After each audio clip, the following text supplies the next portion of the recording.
For this first bout between the two, TSM on the red, Ivern insta-ban by SKT, TSM respond with Graves. Yeah, I like the Ivern ban so much against TSM. For me, it was actually the most successful pick in their playoffs because it allows Svenskeren to just go in, invade really quick and disappear. Now, you would also expect another Lee Sin ban, but the problem is Peanut is just a monster on the champion. Yeah, Peanut's still undefeated with Lee Sin in 2017, and that is a champion that you would be willing to first pick. Lulu being banned would leave Karma up as a potential first pick if TSM was thinking of trading those things, but at this point, we still don't know with 2 bans remaining. SKT, they don't have to lock in the Lee Sin early, but this, if the pick and ban paces through like this, you'd expect Lee Sin and Karma both to disappear in the respective first rotations. Well, we'll see what happens here for SKT. 10 seconds for this third ban here in this first phase of the draft. It is Gragas, though, one of the strongest top laners we've seen in Campyflex as well. Yeah, it's one of the things Hauntzer would think to have the most success on. As much as Hauntzer has grown in the ability to play carries, TSM still feel the best when Hauntzer is on tanks, with Maokai and Nautilus being nerfed. Gragas is kind of the top tier in the tank role, so Gragas is a smart ban for SKT. Especially when we look at the last like 10 or 20 games that Hauntzer has played, the only carry champion that really popped his head up was Camille. And she has been nerfed and gutted, especially in the melee versus range matchups on this patch. He played Kennen yesterday and we saw TSM play around it, but it was still not enough. Yeah, agreed. I think that is definitely an option they have, but the Kennen early is still a dangerous pick. I'm interested that they also banned the Karma, really not wanting to give that over, and they're going to have to take their chances against Peanut's Lee Sin. And the awkward thing here is, what trade do they make now that they've given up the Lee Sin? Because they pretty much saw this coming. TSM can have 7 seconds for this first pick. I feel normally in drafts you go AD carry and jungle here, so you go for an Elise maybe to match the aggression. Maybe if you're comfortable playing Kha'Zix, but I'd love to see a practiced Elise here from Svenskeren. Yeah, Elise could definitely work, or Kha'Zix, because those are kind of the main junglers you pick a lot of the AD things. I feel like it's interesting that they go with the Varus instead of the Ashe, since so many teams have prioritized Ashe exceedingly highly this tournament. It helps you in lane though. Varus is a slight lane edge over Ashe in my opinion, so if you're already behind in the early game, you're not going to win. So you need to just boost everything you can early on and hope you get the snowball if you're on the TSM side. Well, quick picks for SKT. Rumble back for Huni is also bad times for the top half of the map. They're very strong. And actually, Tahm Kench locked in quite early here. Yeah, it does expose you. If you're playing, they probably want to play Ashe later on. But then obviously, maybe a Tahm Kench ban away is rough. Maybe this forces TSM now to ban out the Ashe in the second phase. But whenever people have tried to squeeze Bang, it really has not worked out. No, and they're kind of opting in pretty early to this melee support world. They banned the 2 supports. They also have potential jungle pinches if they didn't have early jungle picks. So a bit of a different support game. You're not seeing anything strange like a Nami or a Bard. They don't want to get pinched out in that here, and they're saving their solo lane picks for the second phase. But most supports really have deep champion pools, which means you can leave that pick for later, and you can actually just straight up counter pick your top lane matchup. When you're going up against a Rumble, there are picks like a Fizz or a Kled, but Hauntzer has never shown a good Fizz performance. I don't even think he's picked it. He shied away from it a lot in playoffs, so I would have loved way more to see maybe a Fizz top here or a Kled, you know, dumpster that Rumble matchup. Well, SKT are starting to ban away some top laners. Galio taken by them. TSM do go with the bot lane strategy of banning out the Ashe there. I don't know if they'll go for a second AD here. Maybe afraid of something like Bang's Ezreal, but kind of have to stick to the plan. The problem is if you ban Ashe, usually you're like, okay, let's ban Ashe and Caitlyn and we get the strongest like poke lane dominant champ. But then you force Bang on Ezreal and you remember the late game why you don't give Bang Ezreal. Well, there's Lucian, so kind of splitting the difference on all those different bot laners here. SKT, we'll see what they respond with. Yeah, this is interesting. I feel like they can continue to throw bans at top lane if they so choose.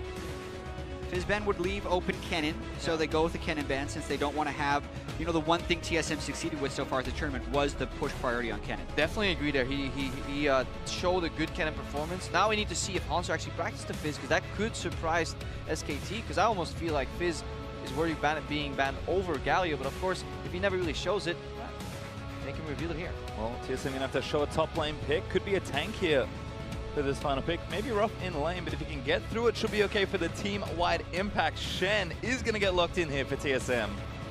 Not a fan. Crepo shaking his head. Shen's going to have a really hard problem with the push up against Rumble, and that can really enable Peanut to do a lot of early invades and kind of take over that side of the map.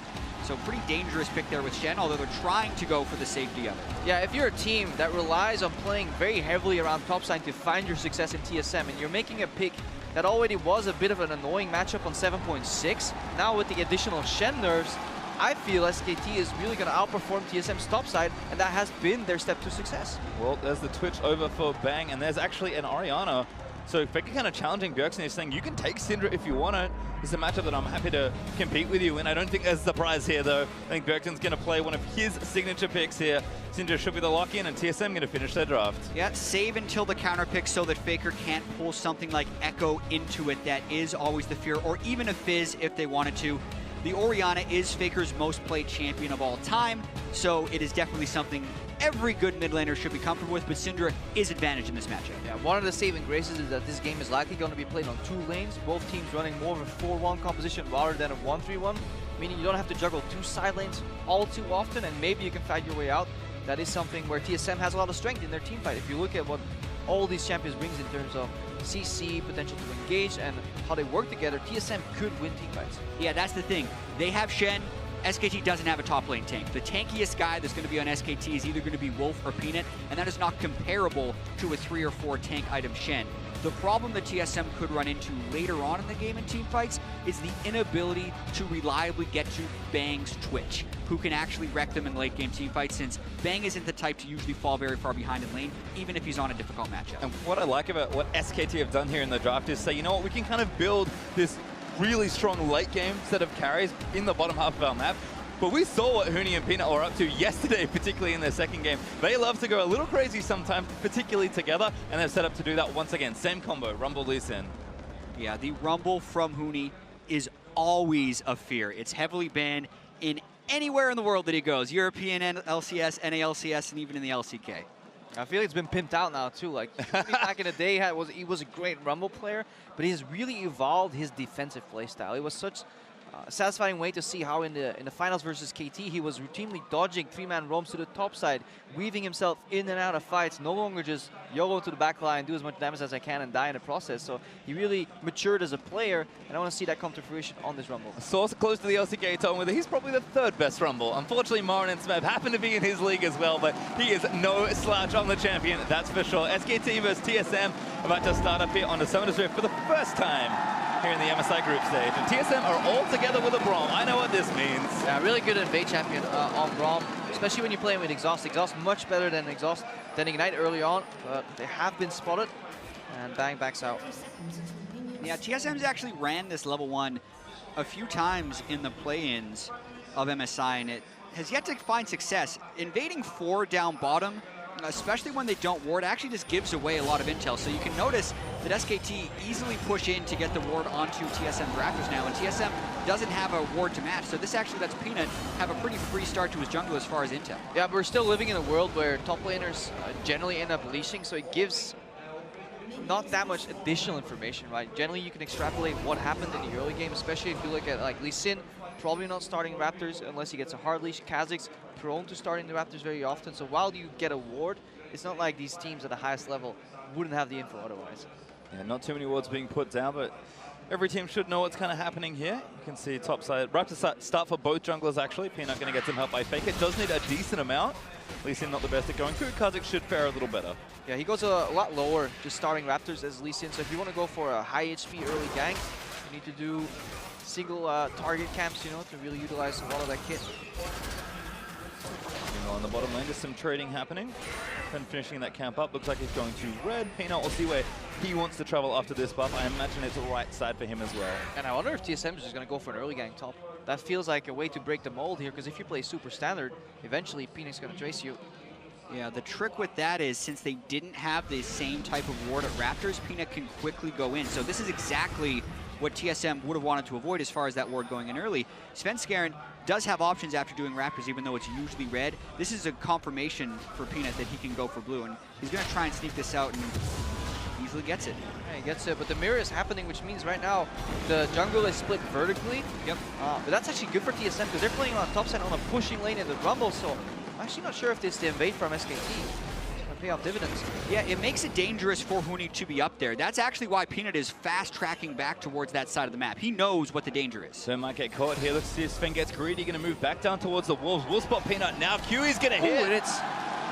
But Peanut's only level 2. Hard time out. Yeah, damage is there, but the red buff's helping. Svenskeren gets a bit of a heal, but now Faker going to track him. Huni down first here, and the stun's not enough. There's first blood for Faker. Double buffs going over to Faker as well, and this was Svenskeren's Achilles heel throughout the split, is dying on an early invade. Yeah, but just notice how fast Huni was there. Peanut, he lands the Q, holds for the maximum amount of time, but then commits. He knows all he needs to do is buy 2 or 3 more seconds for his side lanes to collapse. Yeah, the collapse from SKT was near instantaneous because they had the pushing lane on the top side, which is also why when Svenskeren took the blue, he should have just fast-tracked it out of the jungle. The fact that he dilly-dallied around after getting blue and even allowed Peanut to land that Q is his fault, because after he kills blue, why is he going down to check? Maybe he just feels like confident in the level advantage, but this is maybe where we analyze the invade from Peanut early, and he knows that he's been spotted, where then he knows, well, Svenskeren must be in my jungle, let's double collapse him, pincer him, and punish him, and maybe it was a trap set up by SKT here. Really great punish. Well, great movement regardless by Peanut, and they are rewarded with double buffs and first blood here. Bjergsen going to struggle a lot more in the early stages of that matchup, as we see bottom lane still trading back and forth. Wolf not quite getting the passive proc, but CS nice and even to start it off. That's the benefit of playing melee versus melee. It's much more likely to go even CS, because it's much harder for you to kind of go for an all-in punish with these melee supports. However, they spike much harder on level 6, so that's where the magic happens. The gank support that these guys can provide. Shen has pretty good teleport / alt presence at level 6 if we're thinking of that happening, but at this point, Bjergsen just has to survive this early game blue buff Orianna, because not only does he have the double buffs now, the timing is going to be, he's essentially going to go back to base right after his blue expires and pick up another blue, just because of the way the double buff transfer worked. Peanut actually sneaking in towards mid lane, might be trying something here, but Sven's also in as well, 2v2. Peanut's perfectly there for counter gank. Breaking out, Faker doesn't want to get stunned, but he's chasing Bjergsen back. Sven now going to get caught. Peanut he's got no flash. Just goes straight towards him, slow going to hit. Q's going to move in as well, he hops out of the way, but Peanut's still tagged him. Does commit to the Q at the end, and now Sven's going to try and turn it back around in isolation, but Bjerg, he's not coming. Sven's got no help at all. There's another kill. The patience from Peanut is just oh so beautiful.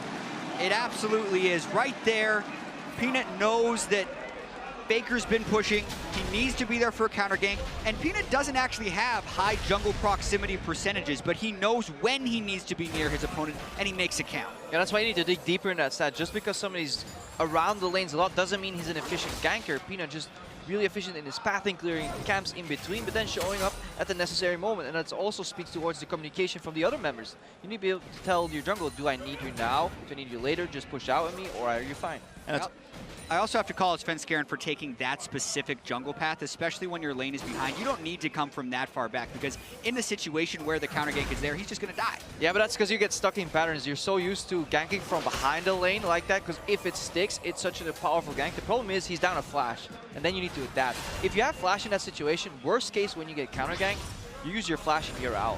The problem is exactly he doesn't have flash, so he has to take a different route. He's not adapting to what actually happened in the early game, and that's one of the strengths for SKT. They will always adapt. Flash down, flash up. We saw Faker yesterday get spam ganked, and the man just microed his way out of it. And that's the thing, 1,500 gold up now for SKT, and that's all just been a cascade of the early game. Peanut, intelligent pathing, moving back. The fact that Huni's pushing means that he can move down, and then the expected counter game, because Faker is pushing a lane that he would not be pushing if he didn't have double up. SKT, they know every situation already, and they play every little bit perfectly. Other than that, though, looks like an Infernal Drake is on the way, so 3 minutes for some more action, but CS looking good across the board here. SKT should be happy to sit on this little lead. Yeah, they need to hang on right now. TSM's one way out is the level 6. Maybe for a forced play somewhere, combine the card control effects. Doesn't matter if somebody's far ahead. If he can never get the chance to even attack you, you can still eliminate them from the map. Yeah, exactly. They have a little bit of a lack of damage in their overall team comp, especially if Bjergsen falls behind. There's bang. Oh, good on there from Faker. Bjergsen forced to flash out. Bifrost actually roaming up as well, so matching the bottom lane coming up. But now actually a push starting here for SKT, perhaps big wave and 4 members in mid. Yeah, and this is what SKT always is. They get a fight and then they look at an objective, whether it's chunk on a turret or maybe they go for the dragon here. They always play in function of objectives, and I almost felt like this was the old school Dignitas style, where you blow all your ultis and you get the dragon. It does look like they're going to forgo that Infernal Dragon and just focus on deep vision in the bot side. Yeah, if they can gain control, again, of this side of the map. Remember, Hanser doesn't have good push in the top lane on the Shen, so getting wards enables Huni to make more and more roams down into that side of the jungle, which also allows them to apply more and more pressure to mid lane. TSM is generally a team who plays through their solo lanes, and they're even invading the other side of the jungle. They're invading both sides. They get their cake and they eat it too. They steal away the bus. Svenskeren under so much pressure right now. And look how far back Turtle's playing. I mean, SKT just had this all lit up, and I just don't think Turtle knows how safe he could have been given where he was. Instead, he backs up towards his tier 2 turret. SKT take everything off this play. I mean, if someone gets picked, they might even just take the Dragon, but instead, looks like they will reset the map. Yeah, and the Wolf hitting level 6 is also something we need to watch out for, because then you can, with that deep vision, you can use Abyssal Voyage to deliver Peanut behind lanes, maybe even gank Bjergsen now that his flash is down. And those map movements, where SKT is already so strong, they'll be even faster. Yeah, you also just have to wonder how easily they can take Drake if they want to, but they're kind of slow playing it. They don't need an Infernal Drake to make anything happen. It's very advantageous with this team composition since Rumble is also an ability power user, but they're patiently just kind of biding their time and making sure they don't overcommit. Bang looking again in bottom lane, goes invisible, but can't quite get an ambush down. 2v2's played, I think, just fine. Like you mentioned, Crepo, the melee supports kind of promote a little less action here. Especially when you play versus a Shen. Like, you're not going to go all in on a Braum, Varus level 6 when they have Shen backup. So SKT is just taking it even because Twitch just scales so well into the late game. And that does feel like where TSM is sitting now. Yes, SKT built themselves a very strong lead based on all their early play, but TSM, I think, leaning on those ultis and kind of waiting for the next fight to start, whether that's around a Drake or the next invade that either team tries, we'll have to see. But right now, SKT in control. TSM, though, plenty of avenues to find themselves back in as Faker steals about all the Raptors but the big one. Yeah, he just has so much control, and it's aided by the extra wards they have. Here's that bot lane all in, though. Oh, Wolf dies! He actually can't pop the Grey Health in the air! And now maybe a second stun is coming. Bang, gonna get stunned up here as well. Invis for a little while longer, but Bifrost tracking him. Turtle wants it all. He's gonna try and go for it, but not enough to tank the turret. And Peanut's coming. They'll have to be careful. What a fantastic all-in by TSM. They play around the Grey Health. He doesn't even get a chance to pop it, I believe. Pre-6 as well here. Yeah. TSM fighting back. It looked like with the stun, either Wolf didn't press it or didn't have time to press it, but TSM was emboldened by the fact that Haunter does have Stand United during this, so SKT actually get a little bit over-aggressive. They exhaust Wild Turtle early on, but they don't get the damage through the Braum. Then the rest of it, it's actually a smart move there for TSM to focus the support early because of the burst, when often you're kind of told to only hit the AD in these situations. Yeah, especially because he brings Devour to the party. That is the hard thing about laning against a Tahm Kench. Do I hit the AD carry? Now he devours. Do I hit the support? Well, he has thick skin. Like, what do I do? But if you have this much crowd control, you can just one-shot him, and then the shield just blocks off any repercussions from Twitch. So that's really well played here by TSM bot lane. Well, we mentioned their ultimates. Other things that can help them out. TSM's duo do come up with a kill for themselves. As you can see, Blade of the Ruin King now up for Bang, despite the loss in the lane. The problem is it's never tied to a push into a turret or a rotation to an objective, because SKT, they put you under so much pressure that even when you fight a way out for just a little bit of breathing room, you can't capitalize on any big objectives. Yeah, and here's the thing as well. Bang did the Longsword Potion start and has skipped boots, so he has the Blade of the Ruin King power spike. Even though Wild Turtle's a kill up and has 200 more gold, he still hasn't completed his Blade of the Ruin King because he did the Doran's as well as boot start. So TSM actually not having the power spike despite having the kill as they go for this Drake. Gonna be proactive about it. Instead, Drake under 40% health, but Wolf kind of in the area. Everyone's collapsing it for SKT. TSM get the Drake, but can they get out alive? Gonna have to lead together. Bang looking for a flank. Also, ultimate's ready there for Wolf, but actually a pretty clean take there. Yeah, pretty huge that they're able to get that without SKT collapsing. It looks like they timed it a little bit with Wolf coming back to lane. Now is the question of how much pressure can SKT get back, because TSM invested all the time with the Drake, moved back, they do not have the vision control, and they're slow kind of back to lane. So now there's a lot of pressure they've given up that they need to recover from. It's always in a cadence. You push out, they have to defend, you take the objective, but meanwhile they push back. Now you're on a defensive, and they may be able to get something, whether it's deep vision, a roam, diving to Fog of War. Yeah, and we're also getting pretty late into the game without seeing a teleport play or a Stand United. Huni and Haunter have just been kind of trading blows up here. Haunter doing a good job to keep himself healthy enough that he doesn't have to fall back, but look at that turret slowly getting chipped away. If anyone roams up there or anything goes wrong, that's first turret to SKT. And that's why Rumble is such a good pick into Shen, because it's kind of a death by 1,000 cuts. You always push him in, and you tell him, you can help your bottom lane, but if you do, you will lose your turret. So at worst, you have an even fade right there, and snowballing the side lane matchup even more. Uh-oh. Turtle can't see the Twitch. Bang gets a hit though. Tahm Kench coming in as well. Turtle pumps the ultimate. He does have no flash, but Bio gonna try and save him once again. Ulti's getting used. Wolf flashes into it. And that might be them getting away Faker, not there in time to dive. And now top lane, there's Span looping on a Huni, but a great flash gets him out over the wall. Gonna have to move around the equalizer though. Haunter gonna still move it down, but Peanut's here already. Kick back there from Peanut, gonna try and take down Haunter. Needs one more auto, finds it, and now Span caught out 1v2. Cannot win this. Peanut grabs a double kill. Oh, Huni Houdini with the perfect flash. He disappears, and then Peanut comes in, and he saves the day. This is just outclassed by SKT. Peanut is always in the right spot, and the 1000th cut might come through in the bottom lane right here because every single one of TSM's outer tier turrets is about to fall. Well, there's a turret going down. That's one there for SKT, getting first turret gold. Maybe make it two here in mid with Faker, and the cannon creep is going to go down here. Bjergsen kind of pushing the top side, so they're only going to lose 2, but that's a big swing in gold. And just like that, we're 5,000 gold behind here so early in the game. It looks like Mooney's cut out, and Svenskeren goes for the flash leap, knowing when the enemy's flash is still up here because he wants to secure the hit as fast as he can. But this is a fantastic flash by Mooney. Yeah, another over-eager play by Svenskeren for sure. Mooney doing a great escape, and Peanut always in the right place. But this is one of the problems that people saw for TSM coming into this tournament. They were a solo lane. Wow, they're going in! Turtle Faker! stuck for him. Huge shockwave, and now Turtle going to take damage from Bank. Stand United could keep him alive.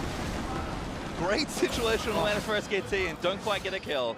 Being able to sneak in there because they have the right control wars, just another smart play by SKT, never letting you breathe. But they've lost total control of their jungle. And the main problem is for TSM is a solo lane team with an underperforming jungler who is getting completely exposed by SKT right now. There is very little it feels like the rest of TSM can do because they have no control where they need it. Yeah, they found all their successes from strong laning in mid, strong laning in top, and then having them either move to their respective lanes. You know, Hanser to mid, Bjergsen maybe with Svenskeren and Oak for a roam in the top lane, while their bot lane would just play pushing lanes and survive.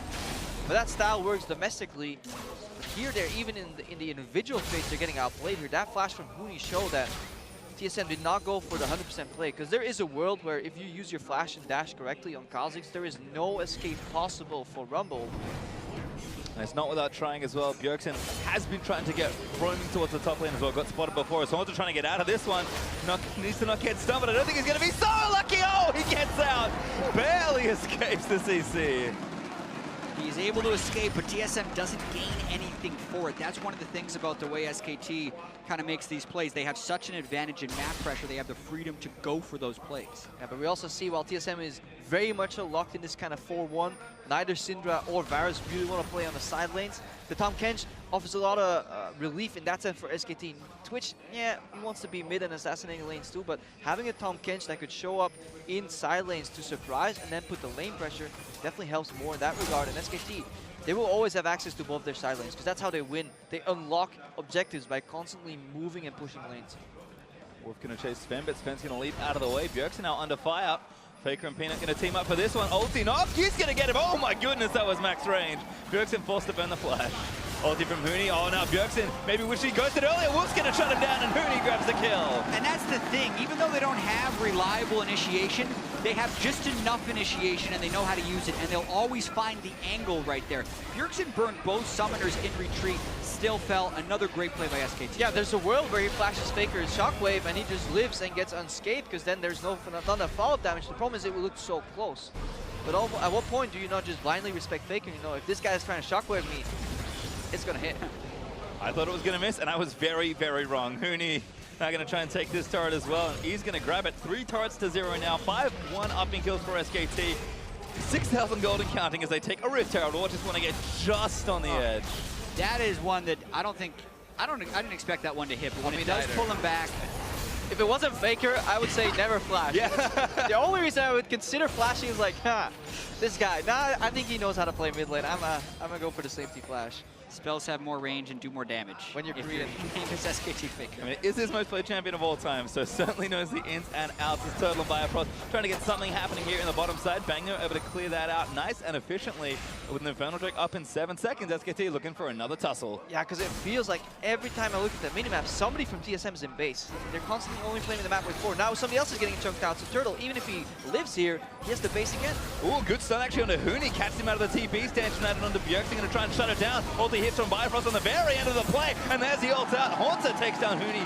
Got a lot committed there. And now Peanut going to chase down Turtle. Kick at the ready. Peanut's going to buy his time. Doesn't even kick him. Just slows him down and kicks him straight in the midsection. Just enough for the kill. So yes, TSM is able to pick up a kill, but they still lose the overall trade as the Infernal Drake goes over. Yeah, they're going to go back to the top side, get some top push here. Haunter needs to push that out, but it's too little at this point. We see SKT this far ahead, so what we can do now is just follow their map assignments and see how do you close efficiently. Because we've seen so many teams with large leads like this not push it to the extreme. And they're playing against the team in TSM that, while it drops in games, is still very dominant domestically year to year to year. And the fact that SKT can just make them look like this, like they're playing against lesser opponents, it's always so impressive. Ooh, fake actually another flash shot with that one hits as well. I will never not believe Bjergsen. I saw in your face there was that little moment of doubt. It's like, nah, this time he's gonna miss. Nope, every single time. Oh man, that one doesn't net the kill. That one was that was ambitious. Yeah. Proving a point. Yes, I think that's what it is. I think message definitely received there by Bjergsen as Sven moves up towards his top side. Has Hornsa just in front of him, maybe looking to take down Huni once more and extend that into a push into a lane as well. Yeah, desperately trying to get back in the game. They're 7,000 gold down before 20 minutes. They have a chance. There's a taunt. Huni's got no flash, but he does have his ultimate. Huni going to try and wiggle his way out of this one, but Sven getting burnt down. Never mind, there's an easy 1v2 kill, and Hornsa might not even get it. That's the dead center of the tower. He's going to flash forward and get it, but a trade there. That's just ridiculous. But hey, there's more. This is what always happens when you get one kill on SKT. They chunk you. Send the cavalry. Everyone's missing from the map right now for SKT. And it's safe, but you never know. Yeah. That's the fear. That's the whole logic around counting dots on the minimap. Sometimes you don't even, like, could they be here? Could I have predicted? No, if they're all missing, you just walk away until you figure it out. Well, we'll see this one again. Huni, I mean, just too much damage here for the underleveled Svenskeren. Yeah, gets the equalizer down, Svenskeren. He tries to walk straight away, but He can flash all of it. That's maybe the only play. If he flashes outside of it and then kills Huni who has no flash, he lives. Yeah. Saves the summoner spell, I guess. Does go down in the 1v1. Hornsa now bottom side going to try and get pressure translated back that way. SKT just playing so well in all these lanes. You can see again, such dynamic movement around their lane assignments. Bang was sitting bot, taking farm consistently. Now he's back, because Hornsa can go back down bottom and match the champ. Yeah, and at this stage of the game, it is all about just closing out as efficiently as possible for SKT. A lot of teams, as Crepo was mentioning, do struggle with large leads, especially when their composition doesn't have that super reliable initiation or no frontline tank. That's not a damage. Peanut all in for the kill, but not going to get it. Turtle actually going to lock him up, and that's a mistake. Turtle going to grab some shutdown gold. Huni's on the other side of the map without teleport, so definitely over-ambitious from Peanut right there. Yeah, they forgot they were playing against the Shen here. Despite seeing nerfs, Stan United is still good enough to locate or relocate him to another side of the map here. They do trade one guy for now pressure in the bottom lane, so if they can keep the lanes pushed somehow in this 5v4 map scenario, they can capitalize again, but at least they slow down. Well, TSM at least are getting picks here and there, but it's not converting to anything more. Faker again with another big shockwave, trying to look when Peanut just thinks he can do it. Yeah, about 700 health on that Shen ultimate. It is more effective when you ult a low health target now. But it caps out at 40%, so there's no difference between 40, 30, or 20, and luckily a single QW from Faker puts Svenskeren on 40% anyways. Perfect. Max health Shen is just about efficiency. Yeah, it's all about efficiency. Sven knew. yeah, he calculated that one for sure. As Huni now back down to this bottom side. Teleport almost back up, so that play might look a little easier for Peanut. If he does want to go back in, Turtle on the top side. Very unsafe place to farm, but he does need the gold. And there's Tom Catch. This is why Peanut now in for him. He's got the ultimate ready, but I don't think he needs it one more time. Kicks him just for good measure, and there's another kill for Peanut. This is not a Turtle mistake. If you want to play this style with Virus on the side lane, you got to play 1-1-3. You got to have your support and your jungle shadowing your AD carry if you want to get side lane pressure. So this is a team shot calling mistake, I feel, from TSM. Obviously, impossible in this situation, but so often you see an AD carry die on a side lane. It's like, you're overextending. Nah, not with this comp. Then you need help. It really depends on how they expect the AD to get farm if they want any chance to get back into the game. That situation, though, it's one of those things. In which way would you like to lose? Would you like to lose trying to get farm, or would you like to lose by never going for the farm? And neither option is good. The 2 items for Turtles looking okay. Bang, I think, is pretty close to his second, and probably another half on top of that. In general, TSM pretty far behind on itemization, but they do at least have first major items completed. And Peanut caught again here. One more order for the stun. There's the order for Biofrost, going to combo it straight in. Have enough damage, maybe, no, not quite. Peanut tagged again, but Bang in reserve, and that was an easy looking ward off. Yeah, they were not covering the escape paths necessarily after they got that one Braum stun.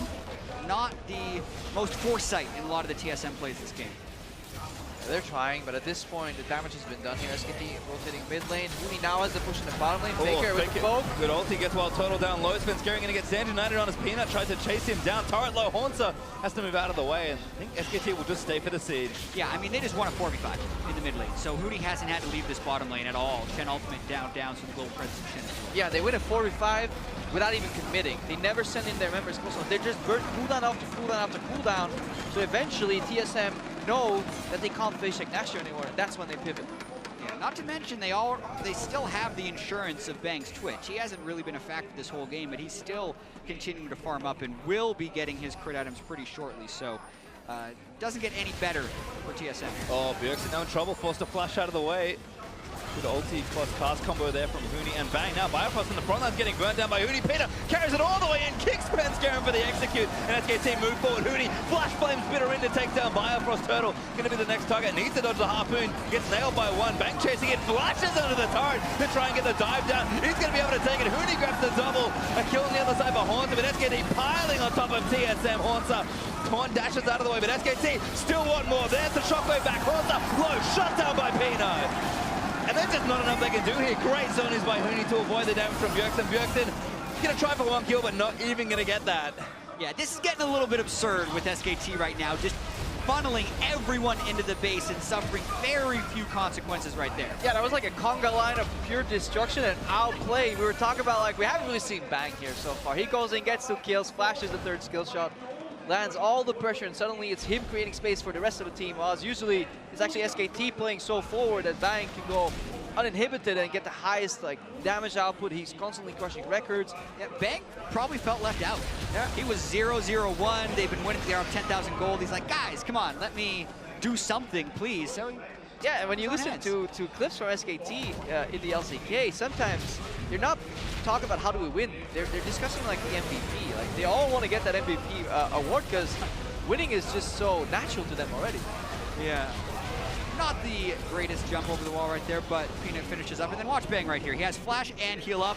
Eternal has flash as well. Haunter's right there, but he flashes forward away from the taunt. So that wasn't just a pure aggression flash forward. That was, in a sense, a bit of an efficiency flash forward because he was able to dodge out of the taunt. Still died, though, because he was flashing ahead of the rest of his team. Yeah, in the team play manner, that was the perfect play to make because the team gets more advantages than the cost, which is the life of just your AD carry, but very rarely is that the case. That's why generally people tell your AD carry to not flash forward.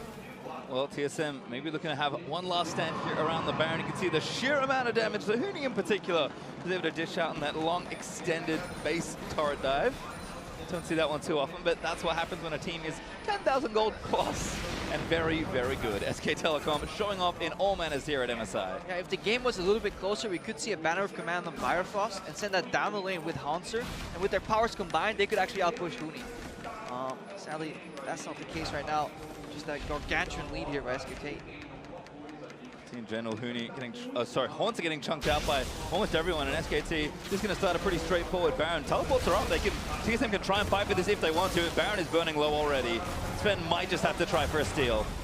Yeah, that's about all they have. He's already popped his ultimate to try and go invisible. Here we try. They're looking for it, but they stop damage pretty quickly. No, it gets low, but Faker secures it. Spain going to go down to Peanut.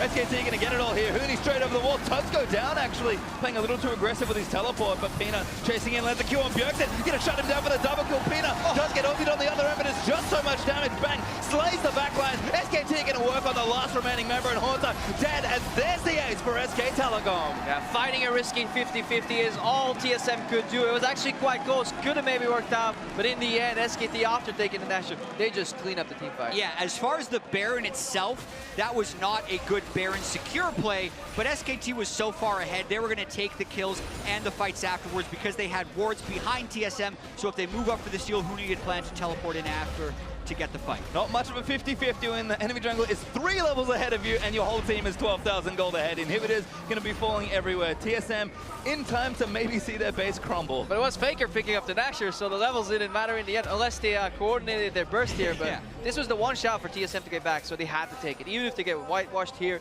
if you give SKT a Baron at this point, it is over, because it was already over. Yeah, I mean, you actually rarely even see 18,000 gold leads in games. That's what we're at right now. You watch Sven Scaring. It's about 1,800 where the Baron tries to get bursted down.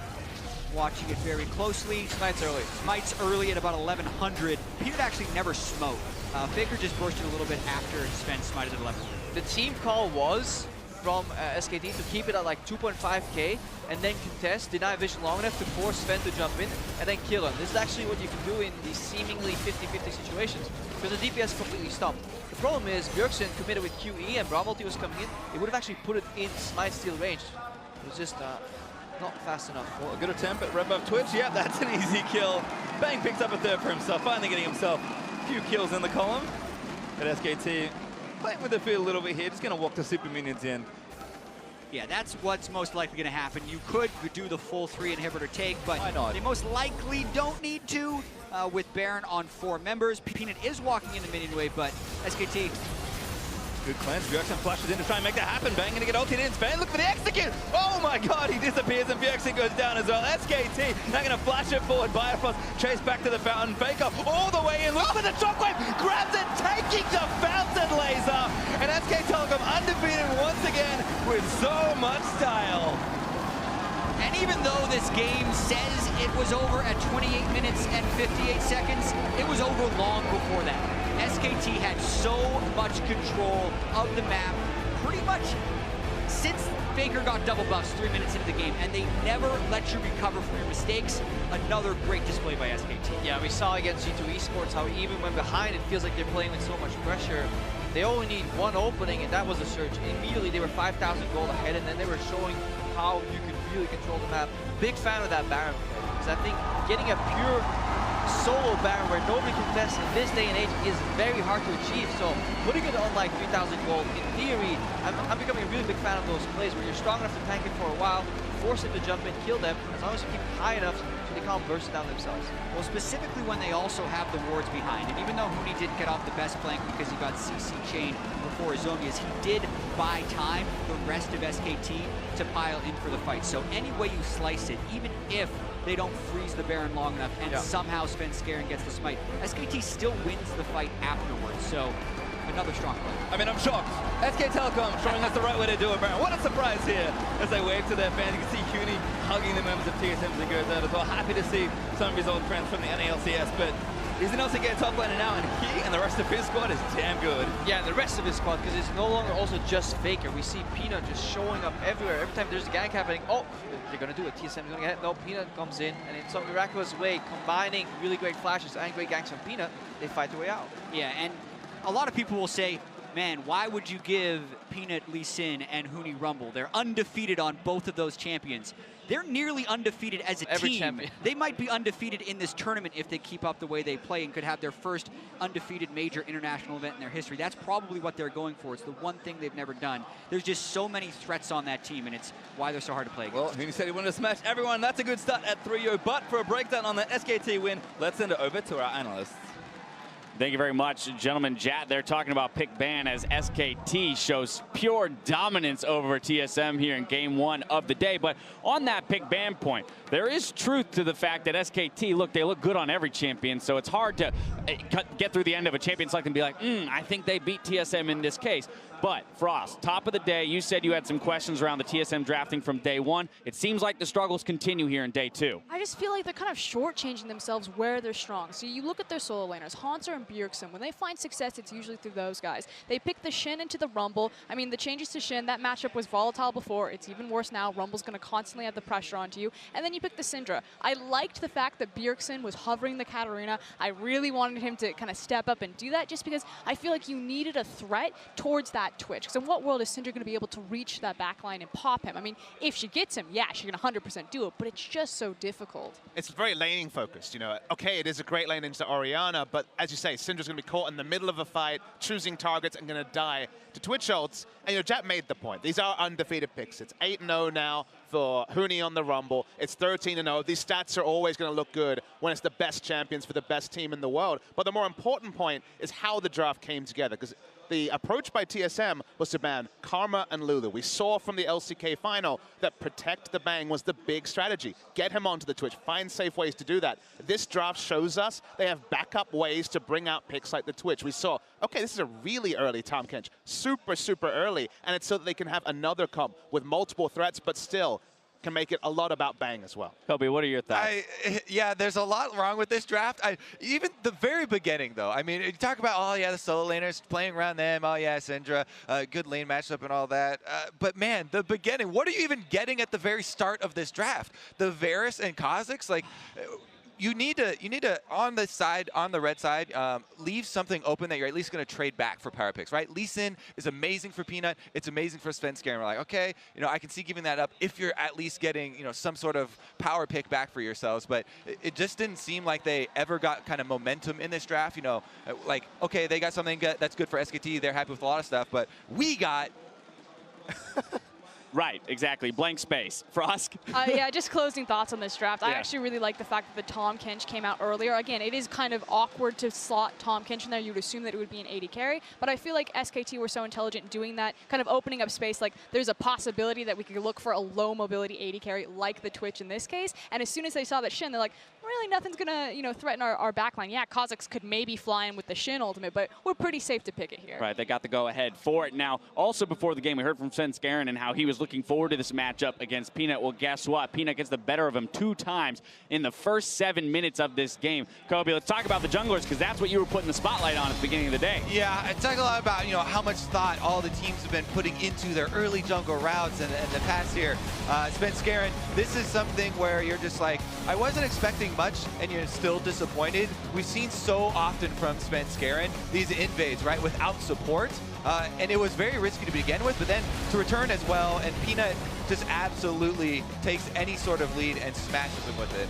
I will say this, to be a little bit spare for Spin, the first one, it turned into vertical jungling. You could see that he knew that Peanut was going to go for the blue buff. He thought that he had space to do it, but just overreached looking for the Wolf camp, and super heads-up play by Peanut to be like, I bet he's going to overreach for Wolf, and I bet I can find him around this corner. And the lanes were there as well. Rumble was pushing and could come down, respond first. The shield was going to come in from Orianna. You're right, there could have been a better scenario, but the worst-case scenario came true. Yeah, the whole point is, like, jungling, especially early on, is so team-oriented. It was before, it is even more so now, so it has to be all of them really working for plays like this. Now that's specifically the jungle matchup. Let's take a look at the top lane matchup, because Hansar has been super vocal about wanting to show up on the international stage. Well, if you're going to do it against anyone, Huni would be the person to do it against, but this replay here brought to you by Acer. Huni with a big flash outplay in the 2v1. And we're in Brazil, the land of the virtuoso soccer players. We're used to outplays. The flash from Huni to begin it is just amazing. Opening up space. Then there's Peanut. These are the 2 new members in the team.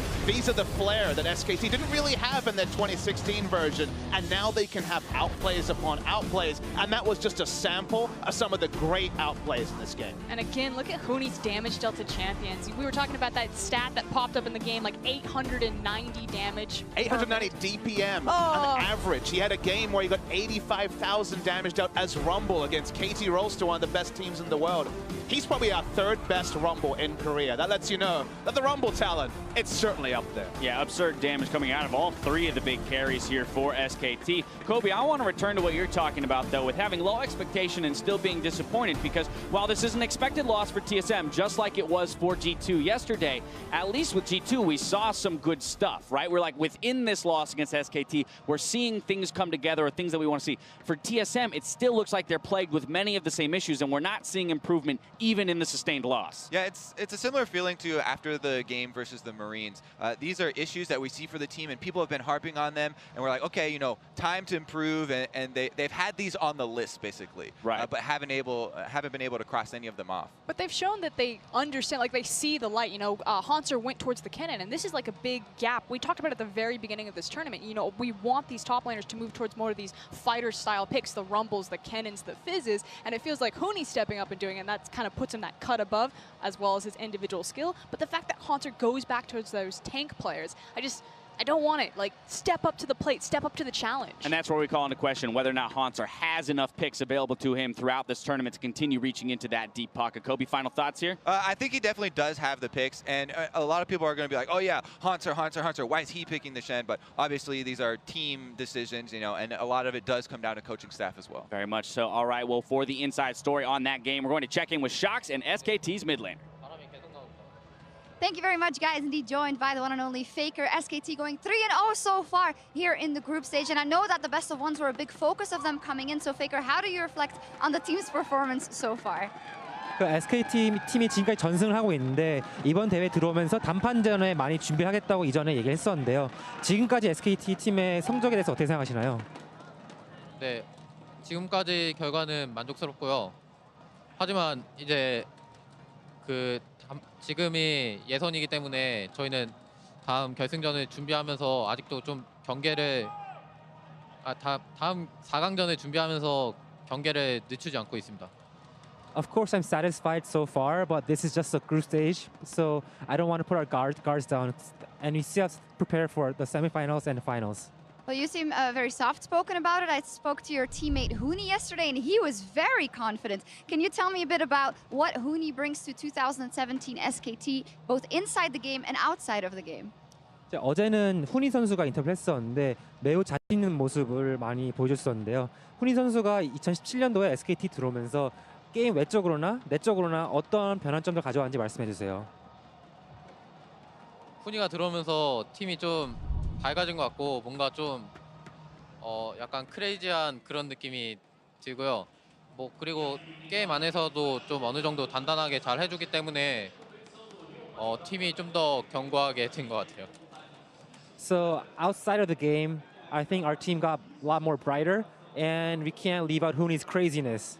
And also, like within the game, Huni, I think he's doing a good job at his top role, and he's playing very tight. I don't know. He's doing his role very well. Yeah. Okay, secure maybe. Secure, yeah. All right, there we go. And then finally, you have lifted a couple of trophies in your career, but yesterday was kind of unique in which you got to lift it before the end of the tournament. So what was that like as a change-up?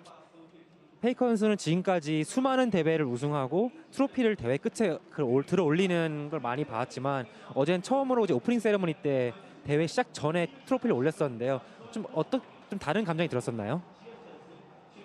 확실히 좀 들고 시작하니까 뭔가 저희를 대우해주는 느낌이 드는 것 같아서 기분이 좋았고 또 그렇게 해놓고 이제 다시 이제 저희가 우승을 해야 되니까 뭔가 그걸로 조금 부담이 있는 것 같긴 해요. 네.